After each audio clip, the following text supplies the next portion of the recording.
afternoon. I'm David Tucker, and today I'm going to talk about some results and conclusions drawn from two different sort of massive genomic data sets. The first one, and can you hear me if I'm off mic? Can you guys hear me in the back okay? Or should I maybe stick to the mic? Okay. The first data set I want to share with you is whole genome data collected in asexual and sexual Daphnia mutation accumulation lines. And the second data set is looking at natural isolates of obligate asexual and sexual Daphnia populations. And so I will describe, first of all, what I mean by sexual and asexual. Okay, so the microcrustacean Daphnia has many different species. And most Daphnia species are what we call cyclical parthenogens, meaning that they are capable of going through ameiotic parthenogenesis and can be induced to produce sexually produced haploid eggs and sperm that can come together to produce sexually produced resting eggs that can then hatch, and that produces novel genetic diversity within the population. I'm going to be referring to those as sexuals or cyclical parthenogens for the rest of the talk. Daphnia pulex specifically has some populations that have evolved what I'm going to call obligate asexuality. And if you'll notice here, the difference is, while it's still maintained, it can still go through this parthenogenetic ameiotic process. In fact, it can produce these resting eggs with diploid eggs that are produced parthenogenetically by females, so females producing clonal daughters without sex. Interestingly, and I'll come back to this in a second, even in our obligate asexual populations, we find that some of them can produce males that are capable of producing sperm, haploid sperm. However, they wouldn't be able to fertilize the females of their own populations because the females are incapable of producing haploid eggs. These are our obligate asexuals. I'll be referring to them as asexuals throughout the talk. Okay? So a number of mutation accumulation lines were set up at Indiana University years ago looking at the mutation process in both sexual and obligate asexual populations of Daphnia.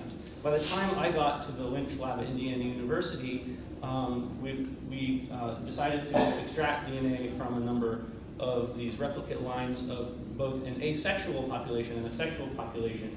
And so I'll tell you what we discovered once we analyzed the data. But I did want to point out, compared to other animal mutation accumulation lines, the Daphnia pulex system is unique in that it allows you to maintain a naturally heterozygous line via asexual reproduction, so that we didn't run into the problem of having to maintain inbred lines. And this allows us to look at mutations happening on both genomes, both diploid genomes, without worrying about what's being lost via the sexual cycle.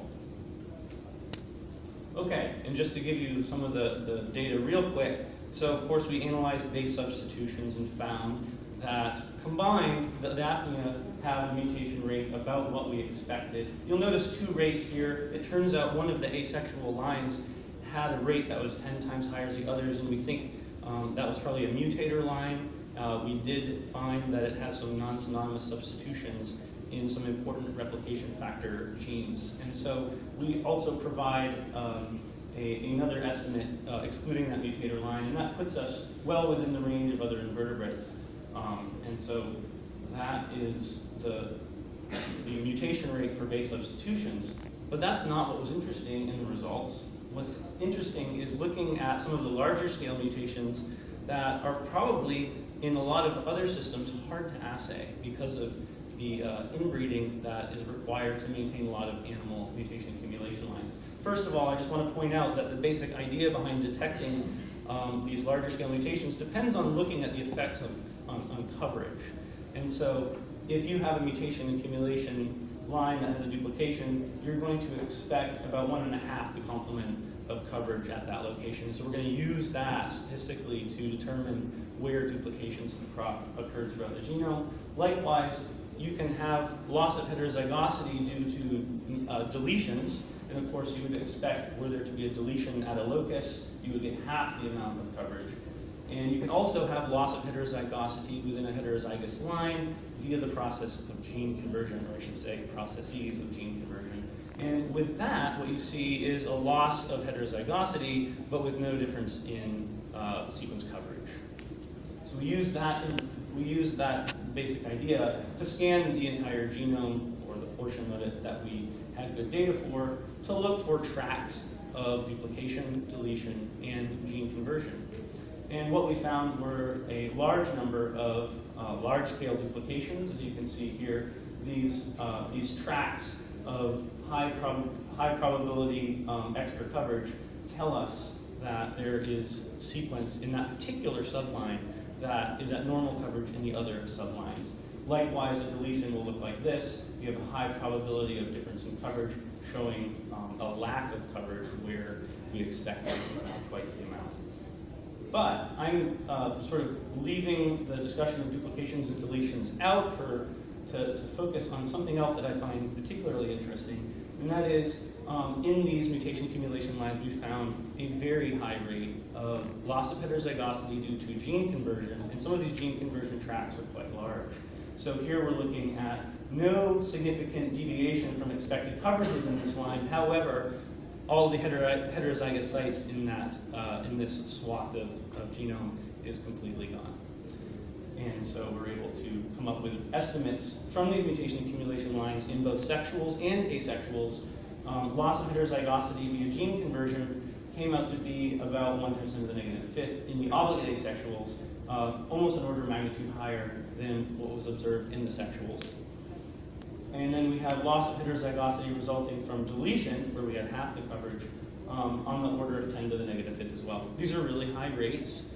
Some rates like this have been reported in the past, but the main point I want to make to you today is that the loss of heterozygosity that's occurring via gene conversion and deletion as detected in these MA lines is enormously higher than any mutations occurring via more traditionally studied processes like base substitutions.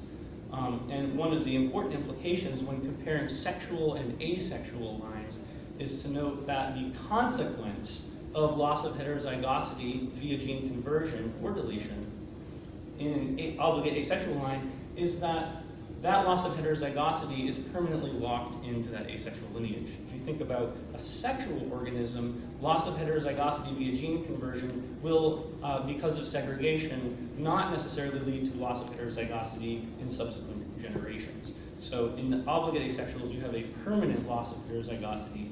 And given the rates I just told you, you might see where I'm headed in arguing that the limited longevity of many asexual populations, including Daphnia, is probably more likely due to loss of heterozygosity via gene conversion than the input of new deleterious base substitutions, as commonly been reported. Okay? Now, given that, I want to share this other data set that shows that obligate asexual populations, which are in red, are diploid and have two chromosomes at each locus, and it turns out that all obligate asexual Daphnia isolates studied to date share a common haplotype found over here that has a very shallow divergence within all the asexuals, and this suggests that there's a haplotype which presumably came from a hybridization event with Daphnia pulicaria, and for instance, Hughes, you can see, has a pulex background at these loci, but has this shared haplotype with the asexuals. This allows us not only to have SNP markers for the phenotype of being an obligate asexual, but it shows us that we can, in fact, look at obligate asexual Daphnia and use the knowledge of having these shared SNPs to look at the process of gene conversion in natural isolates, not in the MA lines. And so that's what we did. And so because we know that there are these shared haplotypes, we can look within each obligate asexual isolate and look for loss of heterozygosity without coverage loss.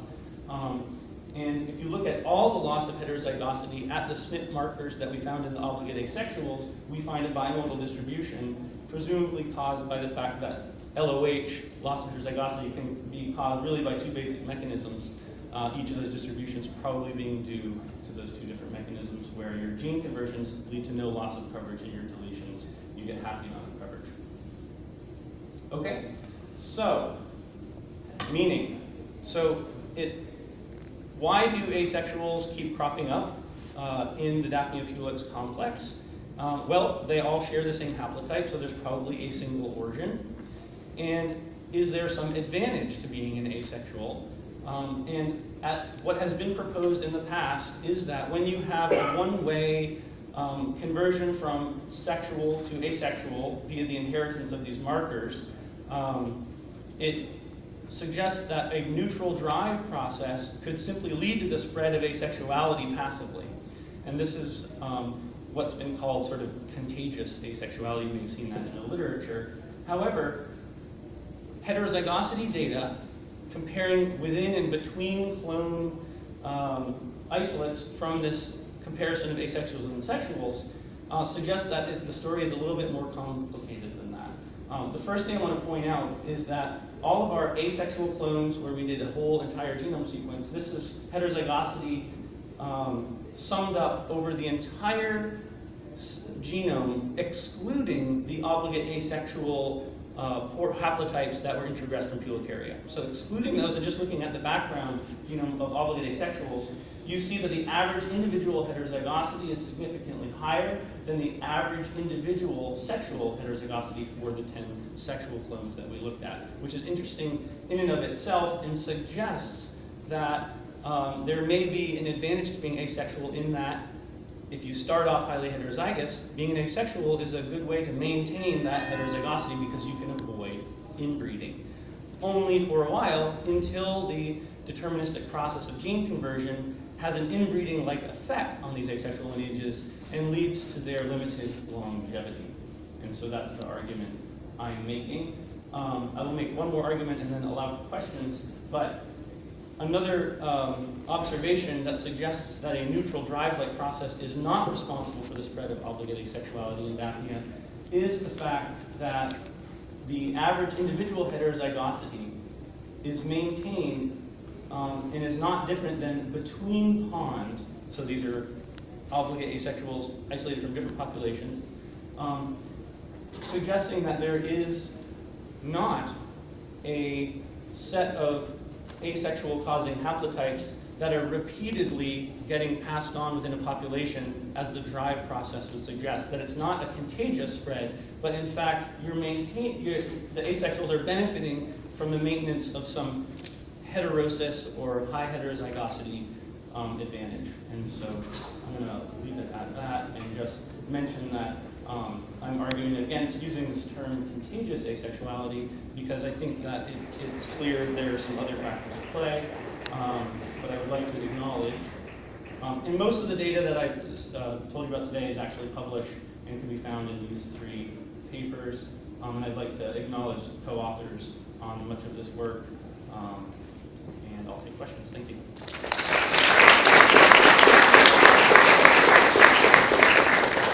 Yes, sir. Yep. So you have higher levels of gene conversion in obligate asexuals, which you presume to be a cost of that and probably one of the things that goes wrong. Is the reason that there's higher levels explained? I mean, to me, it speaks to the possibility of an alternate strategy that they may be pursuing because they don't accept. That's an interesting point.